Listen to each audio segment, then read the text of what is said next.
Bonjour et bienvenue à cette présentation clé et indispensable pour réussir votre relation de travail employeur, assistant ou assistant maternel. Je suis Camille Diaf et je serai votre fil rouge. Votre caméra et micro sont coupés, mais vous pouvez d'ores et déjà et tout au long de la présentation poser vos questions dans l'espace de conversation. Nos chatteuses y répondront au cours de cette présentation. Ce webinaire est enregistré, un replay sera disponible ultérieurement. Le support de présentation et les liens vers les sites de ce webinaire seront joints au replay. Aujourd'hui, le webinaire est animé par Coralie Zubac. Bonjour, moi je suis animatrice territoriale au sein de France Emploi Domicile. France Emploi Domicile est la porte d'entrée du secteur de l'emploi à domicile entre particuliers. Et donc France Emploi Domicile accompagne tous les particuliers, qu'ils soient employeurs ou salariés, dans leur démarche pour une relation de travail sereine. Merci Coralie. Et par Elodie Deilly. Bonjour, alors moi je suis gestionnaire à la relation cotisant de l'URSSAF. Merci Elodie. Côté chat, les réponses seront assurées par Emma Brianchon de France Emploi Domicile Bonjour à toutes et tous. et par Marie Pommier. Bonjour à tous. Et Vanny Hautecoeur pour l'URSSAF.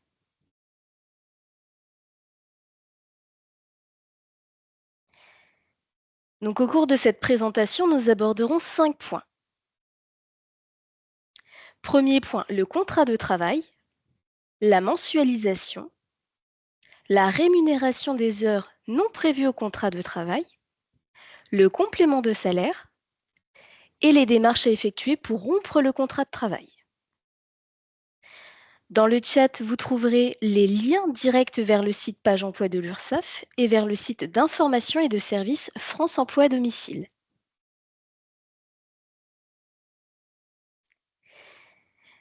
Débutons maintenant la présentation. Des clés d'une relation de travail réussie avec une première question. Élodie, le contrat de travail est-il obligatoire ? Oui, la rédaction d'un contrat de travail est obligatoire par écrit et par enfant. Il constitue une garantie pour les deux parties. Il est donc primordial que celui-ci soit complété avec exactitude. Donc avec vraiment toutes les mentions obligatoires, période d'adaptation, période d'essai, modalité de paiement des congés payés, entre autres. Toute modification du contrat initial nécessite la rédaction d'un avenant au contrat. Merci Élodie. Coralie, comment calculer la rémunération de son assistant ou assistante maternelle ? Alors, la rémunération de l'assistant maternel doit être mensualisée. Ça, c'est une obligation que pose la convention collective de la branche du secteur des particuliers employeurs et de l'emploi à domicile. C'est un texte donc qui régit les relations de travail entre particuliers, employeurs et salariés. Et donc, la convention collective dit que pour le salaire de l'assistant maternel doit être mensualisé dès lors que l'accueil de l'enfant est régulier. Ainsi, le salaire est lissé. Le salaire de l'assistante maternelle va être lissé sur l'année. Alors, pour établir cette mensualisation, il faut déjà clairement définir les besoins de la garde de l'enfant dans le contrat de travail.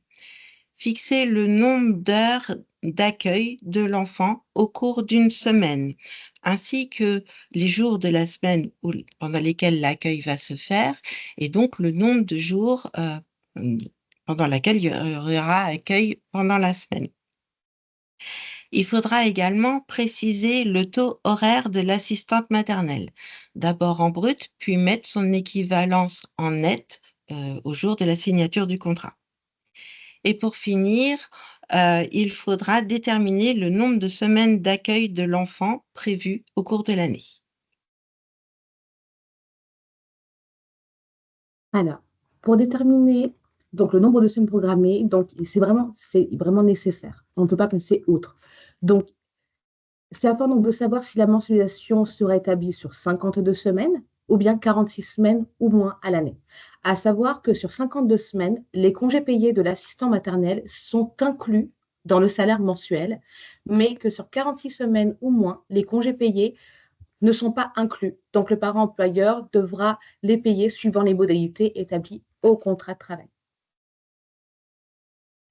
Donc là, il faut vraiment, donc pour déterminer le nombre de semaines programmées, donc soit sur 52 semaines ou bien 46 semaines au moins, il faut compter le nombre de semaines d'accueil de votre enfant dans l'année. Vous pouvez très bien vous aider donc d'un calendrier.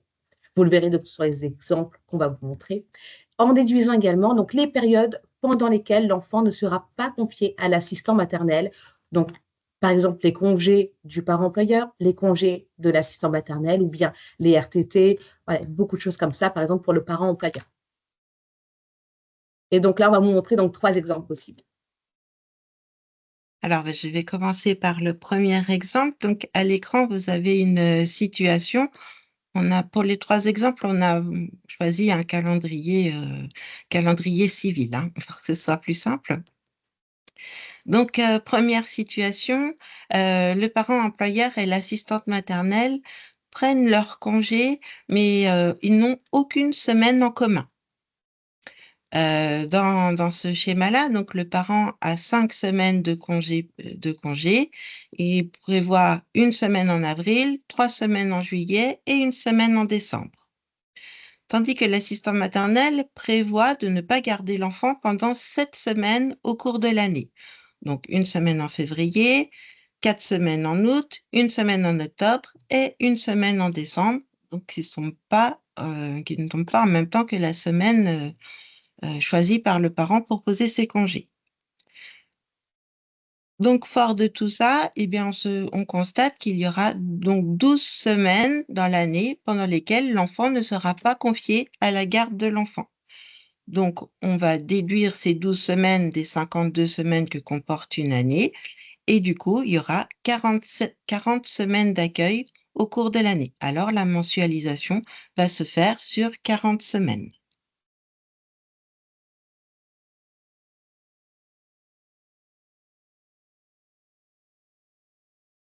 Alors, donc là, c'est le deuxième exemple. Alors, pour ce deuxième exemple, on voit que l'assistant maternel et le parent employeur prennent des congés à la même période. Donc, l'employeur prend 5 semaines de congés par an. Le salarié en prend 7. Alors, ce sont des congés payés et des congés sans solde. Et il pose 3 semaines de congés en commun. Nous allons alors additionner les congés de l'employeur et ceux du salarié. Mais nous allons également donc déduire les semaines de congés prises à la même période qu'une seule fois. Donc, ça nous fait qu'on va donc prendre le nombre de jours de congés annuels. Donc, le nombre de semaines annuelles, il est basé sur 52 semaines. Donc, ça veut dire 47 semaines travaillées et 5 semaines de congés payés. Donc là, nous allons prendre donc déjà les 5 semaines de congés payés de l'employeur, donc du parent employeur. Nous allons prendre également les 7 semaines de congés de l'assistant maternel, ce qui nous amène à un résultat donc de 12 semaines. Puis, nous allons ensuite déduire les 3 semaines qu'ils prennent en commun, puisqu'encore une fois, on ne les déduira vraiment qu'une fois, ce qui nous amène à 9 semaines. Ce qu'on va déduire donc des 52 semaines annuelles. Donc, ça fait 59 moins 52, autant pour moi, moins 9, qui nous ramène à 43 semaines programmées dans l'année. Donc, ils partiront sur une mensualisation basée sur 43 semaines programmées. Et donc, vous avez le tableau en dessous, voilà, qui vous sert donc de calendrier. Et donc, troisième exemple, donc là, on part sur l'idée que les parents et l'assistante maternelle prennent leur congé sur les mêmes périodes et tous les deux ont 5 semaines de congés payés uniquement. Donc, dans ce schéma-là, donc, parents et assistantes maternelles prennent 4 semaines au mois d'août. Ils partent pas ensemble en vacances, hein, mais du coup, temps de repos, c'est le même. Et 1 semaine, pareil, en commun en décembre. Donc là, dans ce schéma-là, il y aura bien 47 semaines d'accueil dans l'année, plus 5 semaines de congés payés, mais la mensualisation va se faire sur 52 semaines et donc ça comprendra les 47 semaines travaillées par l'assistante maternelle puisqu'il y a accueil de l'enfant et les 5 semaines de congés payés.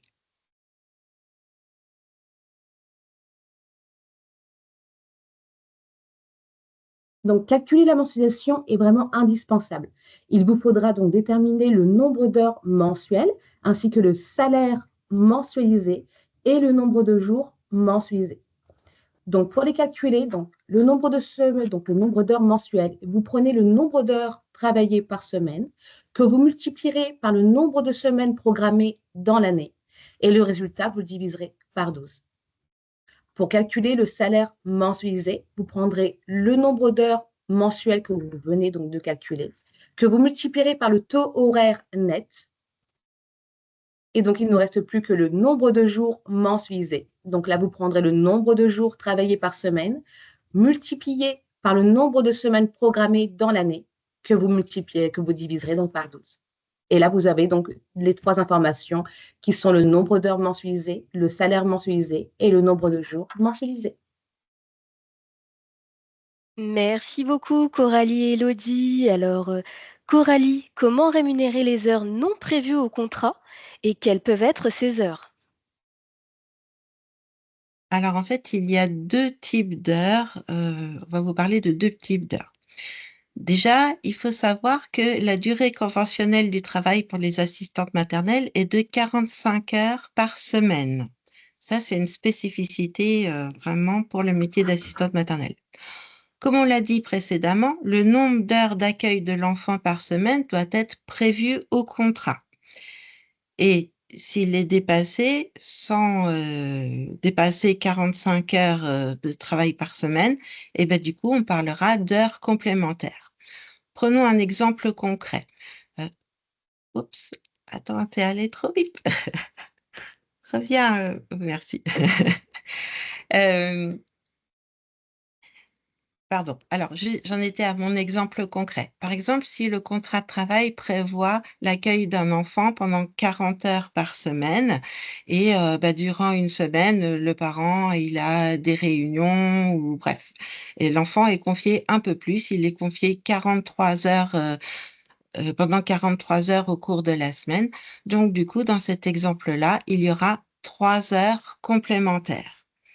Alors, ce qu'il y a à savoir également, c'est que les heures complémentaires, en principe, sont rémunérées au taux horaire normal prévu au contrat, sauf si les parties en ont décidé autrement et ont prévu dans le contrat de travail qu'il y aura un taux de majoration qui va s'appliquer pour les heures complémentaires. Voilà, et maintenant on peut passer donc à l'exemple. Très bien. Alors, donc, pour mettre en pratique ce que Coralie vient de vous expliquer, je vais vous montrer donc sur un exemple. Alors là, cet exemple, la mensualisation, elle est calculée sur un taux horaire de 4 euros. Alors, la mensualisation est la suivante. Le nombre de jours mensualisés est de 22 jours. Le nombre d'heures mensualisées est de 91 heures. Et le salaire mensualisé est de 364 euros. Donc, pour la période d'octobre, l'assistant maternel a effectué 4 heures complémentaires sur un jour prévu au contrat. Alors, comment remplir la déclaration en ajoutant les heures complémentaires effectuées sur le mois d'octobre? Dans la case salaire net total, il va falloir additionner le salaire mensualisé et la rémunération des heures complémentaires. Cela ne se calcule pas automatiquement. Alors, donc vous prendrez, donc là, le salaire mensualisé, 364 euros. Vous additionnerez 16 euros, soit les 4 heures complémentaires multipliées par le taux horaire qui est de 4 euros. Le montant du salaire net sera alors de 380 euros pour cette période. Dans la case nombre d'heures complémentaires, vous mettrez les 4 heures complémentaires. Il faudra également ajouter le taux horaire. Il y aura une case qui sera dédiée. Et dans le nombre de jours d'activité, vous mettrez 22 jours, puisque là, on était sur une mensualisation comprenant 22 jours travaillés. Et les heures complémentaires ont bien été effectuées sur un jour déjà compris à la mensualisation. Donc, nul besoin de rajouter de jours non prévus au contrat. Merci beaucoup Elodie et Coralie. Alors maintenant, on va parler des heures majorées. Donc, effectivement, les heures majorées correspondent aux heures effectuées au-delà de 45 heures par semaine, donc dans la limite de la durée maximale du travail. Dans la convention collective, il est prévu que le taux de majoration applicable est déterminé par les parties et qu'il est au minimum de 10%. Alors, je te laisse donner l'exemple. Alors, un autre exemple pour vous expliquer comment déclarer cette fois-ci les heures majorées. Donc, la mensualisation, pareil, a été calculée avec un taux donc, de 4 euros net de l'heure. Et la mensualisation pour cet exemple est la suivante. Le nombre de jours mensualisés est de 16 jours, pardon, 18 jours. Le nombre d'heures mensualisées est de 195 heures et le salaire mensualisé est de 780 euros. Et donc, pour la période d'octobre, l'assistant maternel a effectué 7 heures majorées, mais sur un jour qui n'était pas prévu au contrat initial. Alors, donc, pour établir la déclaration du mois d'octobre, dans la case salaire net total, il faudra additionner le salaire mensualisé et la rémunération des heures majorées, ce qui nous donne donc 780 euros, soit le salaire mensualisé, plus 30,80 euros, qui est égal aux 7 heures complémentaires multipliées par le taux horaire majoré cette fois-ci, puisque le taux horaire majoré est de 10%, donc 4,40 euros. Donc, le montant du salaire net total pour cette période sera alors de 810,80 euros. Dans la case nombre d'heures majorées, il faudra donc mettre les 7 heures d'heures majorées. Et dans nombre de jours d'activité, on mettra 19 jours, puisqu'il y a les 18 jours mensualisés de base, plus le jour sur lequel ont été effectuées les 7 heures complémentaires qui n'étaient pas prévues au contrat initial.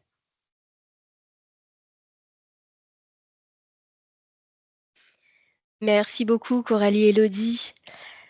Coralie, quels peuvent être les compléments de salaire et comment les rémunérer? Alors, effectivement, en plus du salaire mensualisé, il y aura des indemnités à verser. Déjà, il y a l'indemnité d'entretien. Donc, cette indemnité d'entretien, elle permet de couvrir les frais entraînés par la garde de l'enfant.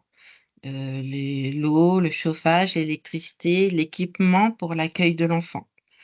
Le contrat de travail doit donc préciser le montant de cette indemnité. À ce jour, elle est au minimum de 3,74 € pour 9 heures de garde. Et cette indemnité va être réglée en fonction du nombre d'heures d'accueil par jour. Si l'enfant est accueilli, par exemple, 10 heures au cours d'une journée, bah, du coup, le montant de cette indemnité sera supérieur à 3,74 €. On va payer au prorata, on va l'augmenter. Et puis, bah, si le nombre d'heures de garde de l'enfant est inférieur à 9 heures, pareil, on payera au prorata des heures de garde, tout en sachant que le montant de cette indemnité ne peut pas être inférieur à 2,65 € par jour d'accueil. Alors, autre point à préciser sur l'indemnité d'entretien, je n'avais pas fini. C'est que le montant de cette indemnité d'entretien n'est pas mensualisé. Il dépend vraiment du nombre d'heures d'accueil par jour de l'enfant. Et il est important de préciser que cette indemnité n'est pas due pour les jours où l'accueil de l'enfant ne se fait pas. Par exemple, quand l'enfant n'est pas confié parce que c'était prévu au contrat ou que l'enfant n'est pas confié parce que, par exemple, il est malade. Voilà. Alors maintenant, je vais vous dire un petit mot des indemnités de repas. Le contrat de travail peut également prévoir le versement des indemnités de repas. Là, ces indemnités sont dues si c'est l'assistant maternel qui fournit les repas à l'enfant. Le montant de ces indemnités de repas est fixé librement par les parties dans le contrat de travail. Il n'y a pas de grille de référence. Voilà, ça c'est un point important. Et pour finir, il pourrait y avoir aussi des indemnités kilométriques. Alors, Les indemnités kilométriques, comme son nom l'indique, c'est pour dédommager s'il y a des kilomètres de fait. Donc, elles sont dues si l'assistant maternel transporte l'enfant dans son véhicule personnel pour l'emmener, pour le déplacer donc pendant ses heures de garde. Par exemple, pour l'emmener au parc, à la ludothèque ou pour l'emmener à l'école, par exemple. Alors, il faudra bien évidemment que l'assistante maternelle ait le permis de conduire et soit assurée pour la conduite automobile. Il faut que les déplacements en voiture soient aussi prévus dans le contrat de travail. Ça, c'est important. Et puis, le contrat de travail devra dire sur quel barème on va se fixer pour calculer le montant de ces indemnités kilométriques. Parce qu'en fait, il y a le choix entre deux barèmes, le barème des fonctionnaires ou le barème fiscal pour calculer donc les indemnités kilométriques, mais ça doit être, le contrat de travail doit dire quel barème on va utiliser. On ne peut pas changer de barème d'un mois à l'autre. Et autre précision importante au sujet des indemnités kilométriques, c'est que si plusieurs parents demandent à l'assistante maternelle de transporter leur enfant en voiture, eh bien l'indemnité sera due par chacun d'entre eux au prorata du nombre d'enfants transportés. Et quand on parle du nombre d'enfants transportés, on entend par là tous les enfants présents dans la voiture, y compris les enfants de l'assistante maternelle, si les déplacements sont effectués aussi pour répondre à leurs besoins. Voilà, pour aller à l'école, par exemple.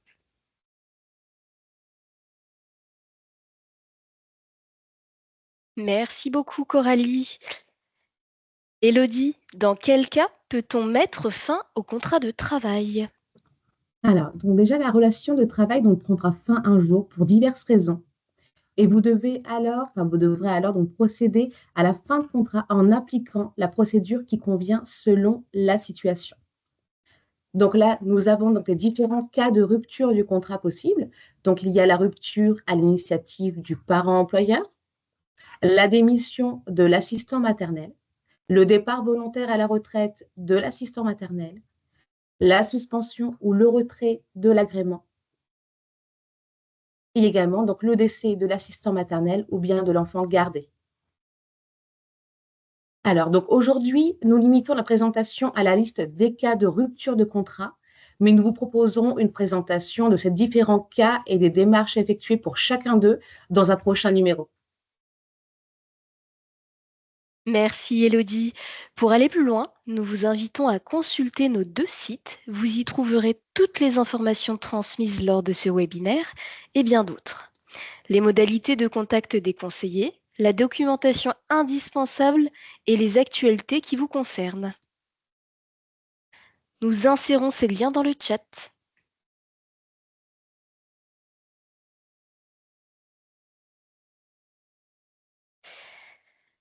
Vous en savez désormais plus sur quelques clés d'une relation de travail réussie.